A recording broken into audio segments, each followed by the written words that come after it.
করেছেন। কিন্তু অন্যদিকে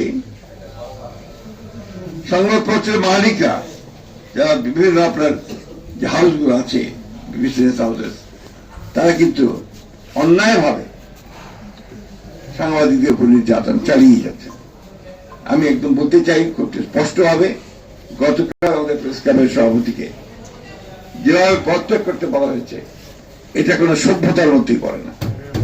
এটাকে আমি তীব্র ভাষায় নিন্দা জানাচ্ছি এবং আমি অনুরোধ করব যে আপনার তীব্র ভাষায় এটা প্রতিবাদ জানাবেন। শুধু একই সঙ্গে আমাদের অনেক সাংবাদিক বন্ধু আছেন যারা এই আক্রমণের শিকার হচ্ছেন, নির্যাতনের শিকার হচ্ছেন। আমার কাছে সবসময় মনে হয়, যেটা মনে হয়েছে সবসময়, যে আসলে যুগ পাল্টানোর সঙ্গে সঙ্গে সবকিছু পাল্টে যায়। আমি আগের দিনে বলেছি যে আমাদের তারা আজকে 1975 সালে 76 সালে সাংবাদিকরা যে অবস্থায় ছিলেন, এখন কিন্তু সেই অবস্থা নেই। আমি এখনো দেখছি আমাদের এরপর দেখছি অনেক সাংবাদিক ভাই এখন পর্যন্ত বেকার হয়ে আছে। আমরা তাদের কর্মসংস্থানের সুযোগ সৃষ্টি করতে পারিনি। আমি আশা করব যে আমাদের একজন যোগ্য তথ্যমন্ত্রী আছেন, তিনি প্রচেষ্টা চালাবেন এবং আমি সাংবাদিক ভাইকে অনুরোধ করব আমাদের বন্ধ হয়ে যাওয়া যে সমস্ত সংবাদ মাধ্যমগুলো রয়েছে, দৈনিক বাংলা, টাইমস, এগুলোকে চালু করার জন্য এমনকি যদি বিচিত্রা সম্ভব হয়, মনে হয় বিচিত্রাকে চালু করতে হবে, কারণ এগুলোতে আপনার ঐতিহ্যগত একটা ব্যাপার আছে। সুতরাং এটাকে আপনার সামনে নিয়ে আসার জন্য ব্যবস্থা করতে হবে এবং প্রয়োজনে বিভিন্নভাবে যারা পারবেন তাদেরকে দিয়ে একসাথে করে নতুন সংবাদ মাধ্যম সৃষ্টি করে আমাদের সাংবাদিকদের কর্মসংস্থানের ব্যবস্থা করে সৃষ্টি করতে হবে। এটা আমার কাছে মনে হয়। একটি কথা যে আমাদের এই সরকার, আপনারা জানেন যে দীর্ঘ সংগ্রামের পরে এবং আমাদের প্রধানমন্ত্রী তিনি অনেক নির্যাতনের পরে আজকে আমরা একটা রাষ্ট্র পরিচালনার দায়িত্বে এসেছি।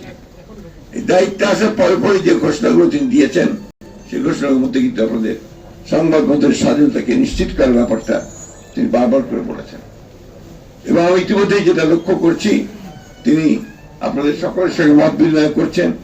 মত বিনিময় করে যেটা কিছুক্ষণ আগে আমাদের তথ্যমন্ত্রী মহোদয় বললেন যে তিনি গোটা সংবাদ মাধ্যমে যেন একটা শুভ বাতাস বয়, সেই রকম একটা পরিবেশ তৈরি করার চেষ্টা করছেন। দুর্ভাগ্য আছে আমাদের যে বাংলাদেশে আমরা সবসময় কিন্তু সহজেই সবকিছু সোজা পথে পাই না। আজকে আবার বিভিন্নভাবে বিভিন্ন গোষ্ঠী মাথা চারা দিয়ে উঠছেন, তারা বিভিন্নভাবে সমস্যা তৈরি করছেন, অনেকের আইন শৃঙ্খলা পরিস্থিতি নষ্ট করছেন। স্বাভাবিকভাবে যে সমস্ত সোশ্যাল মিডিয়াতে যে সমস্ত আপনার প্রচারণা হচ্ছে, যে সমস্ত অপপ্রচার হচ্ছে, এই সব কিছু মিলিয়ে কিন্তু সমাজকে আবার ভিন্ন পথে পরিচিত করবার একটা উদ্যোগ আছে, একটা কনসাস এফোর্ট আছে। সেই এফোর্টটাকে যেন আমরা সবাই মিলেই এটাকে প্রতিরোধ করতে পারি, প্রতিহত করতে পারি এবং সঠিকভাবে এগিয়ে যেতে পারি, সেই চেষ্টাটা আমাদের করা দরকার। আমি এর আগে বলেছি যে আমি ব্যক্তিগতভাবে কিন্তু একজন একেবারে একটা লিবারেল ডেমোক্রেট। আমি হচ্ছে উদারপন্থী গণতান্ত্রিক দল। আমি এখানে আপনার কোনো ধর্ম, বর্ণ বা অন্য কোনো কিছুর ভিত্তিতে এখানে বিভাজনের পক্ষে নই। আমি সকলকে সমান অধিকার দেওয়ার পক্ষপাতী একজন মানুষ। এই জন্যই আমি সবসময় বলে থাকি যে বিএনপিকে আপনারা যদি কেউ মনে করেন যে বিএনপি একটা বিপ্লবী দল, সেই বিপ্লবী দল কিন্তু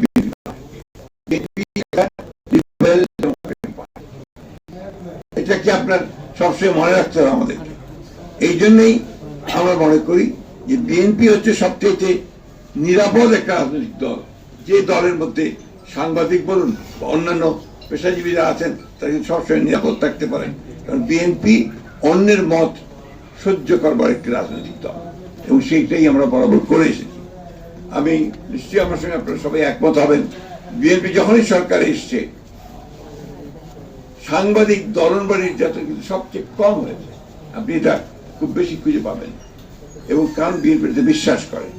আমি সেই কারণে আজকে বলি যে 16ই জুন আমাদের মনে রাখতে হচ্ছে যে আওয়ামী লীগের সেই দুঃশাসন, যে আপনার 72 সাল থেকে 75 সাল পর্যন্ত, এটার উপরে বোধহয় আমাদের প্রফেসর সাইদুর রহমান সাহেবের বই আছে, আমি দুঃশাসন।